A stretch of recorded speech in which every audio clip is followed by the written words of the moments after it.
What's going on, guys? Today I have met with a guy from Craigslist or Facebook, I'm not sure, about the seats. I wasn't going to swap them because they started to grow on me, but then, I don't know, I was looking at them and I'm like, you know what, I want to go with black. So I put a posting up for the red seats. A guy came out from Jersey and met me, cool guy, and his friend. And we pulled the seats out of mine, went through some challenges with the different seat rails, but we worked it all out, we figured it out. So now I have a black leather set. They're half installed. I'll show you what I got, and then we'll go ahead and put them in the car. But yeah, let's go check them out.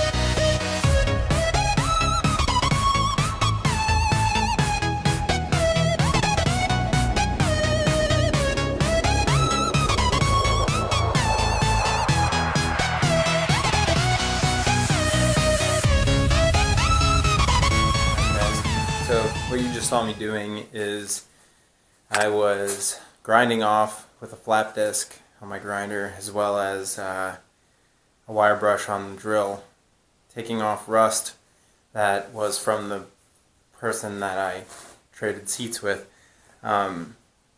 His car's a little bit older and it had some rust. Unfortunately, mine did not, but in this case I have to clear it off. Luckily, the only seat that's going to have that issue is the I believe that's the passenger seat.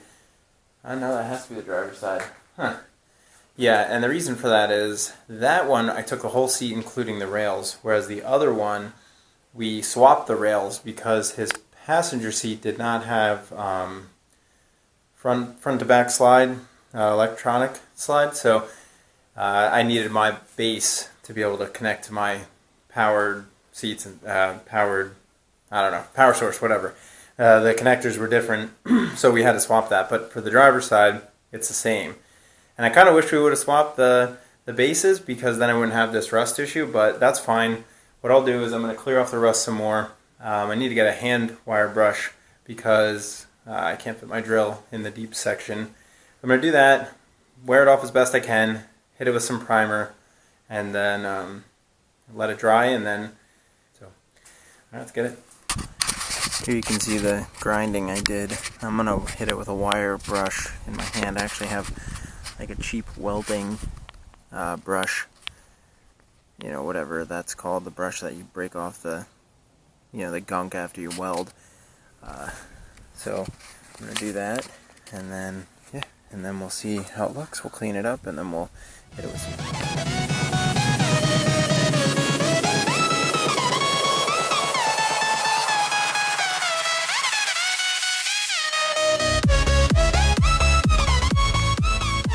the issue I'm having.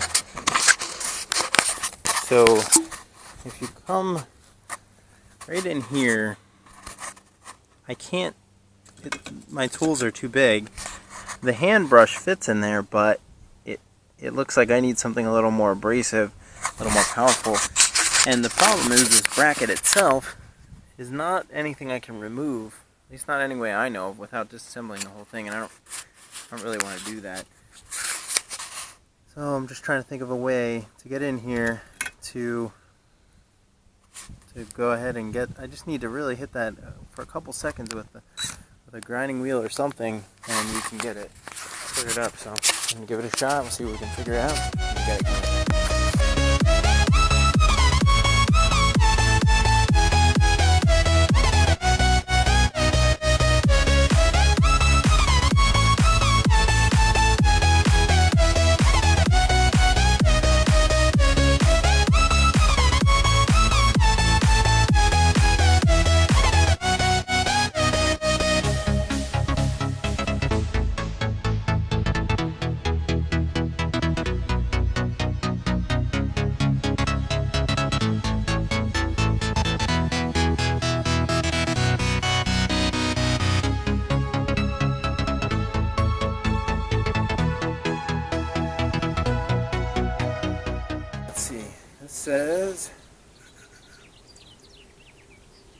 give it a few minutes.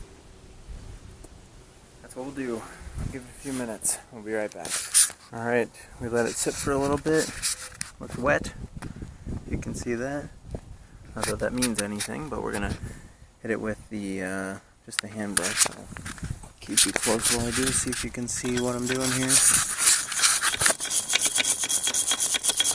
if that helps.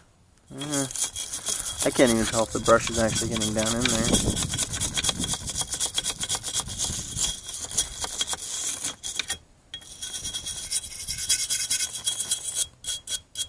Hard to say.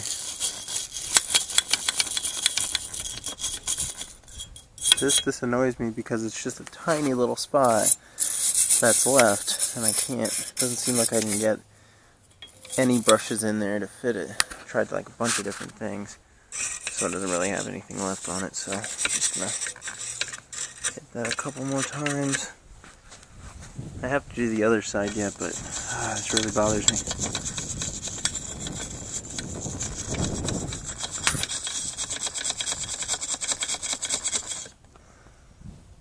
I don't know. I'm gonna go in there with some wax and grease remover, whatever it's called, and then dry it up and then prime it. So I'm just gonna clean up the other side quick, and then we'll probably get ready to primer. Of course, the neighbor dog's out.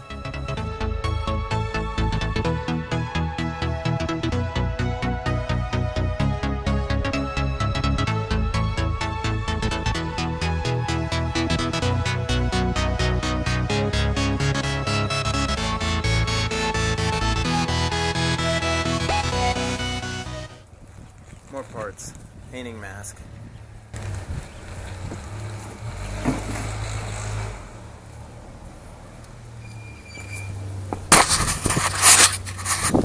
I don't think I'm going to get it much better than that, so I'm going to go ahead. I mean, this is going to be an unseen part. It's just OCD. I want to make it nice, so I'm going to clean it up, make it, dry it, obviously. Put some of my primer.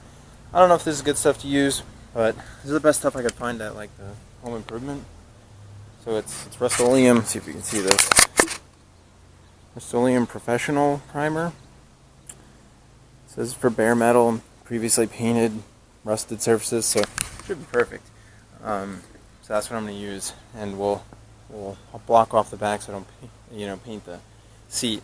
But I'm going to go ahead and do that. So I'm going to go clean it up now, and then we'll go ahead and put some primer, and then I have some black paint that we'll throw on. So, let's do it.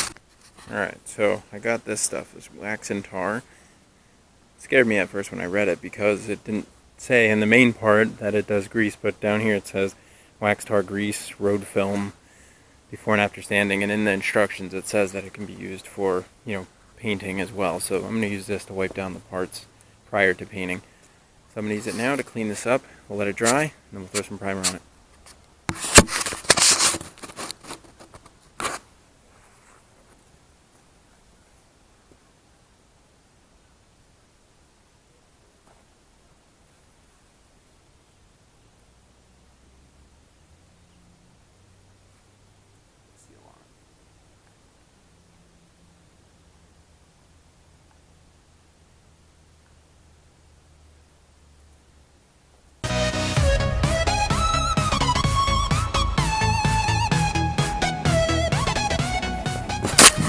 Alright, I'll show you what I did.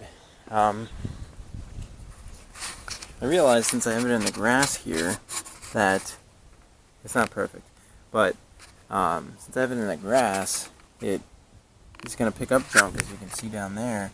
So I think I'm going to paint one side, and then once that's dry, flip it, and then I'll do the other side. That way I'm not picking up dirt and having to wash it every time. So I'm going to clean this up a little bit more, let it dry, and then hit it with some primer. And then we'll flip it once it's dry.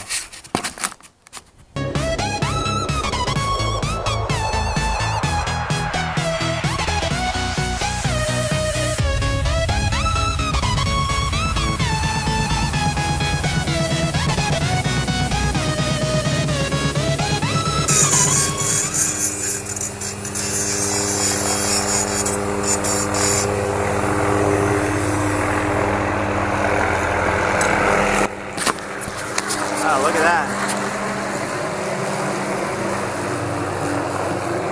That's pretty crazy. That thing's landing right near us. I can't get a good look at it. Huh. Must be an accident or something out on the highway. Of course, the house blocking the view, but...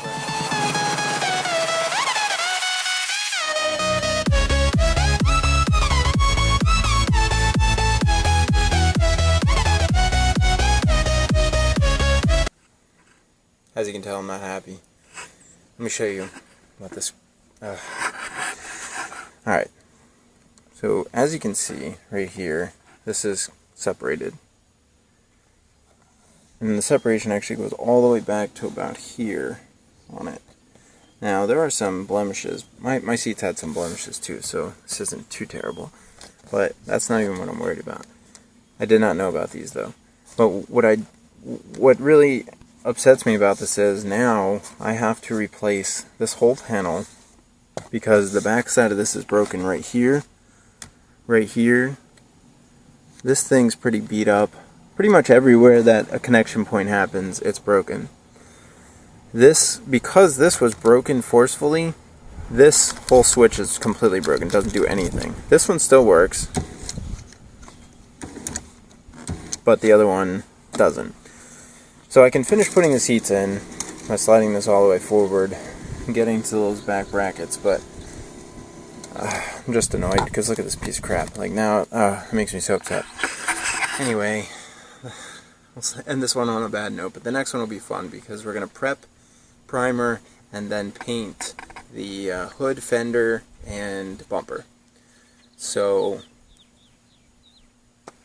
like and subscribe, and I hope, that next one, I don't have any Neanderthal things like this. The reality is this is minor compared to what could go wrong. It's just annoying. You know, you get something going, you hope for the best, and then it ends up being not so great. So, let's hope that the next one is a good repair without any issues. So, I think the seats look pretty decent. I need to put a couple of the switches in, that's why you saw bare stuff, but I'll have all that ready for the next one. I'll mock it up somehow, and I'll probably end up ordering this, or I'll go to the junkyard and pull one myself. So in any event, share this video, and I'll see you guys next time. Peace!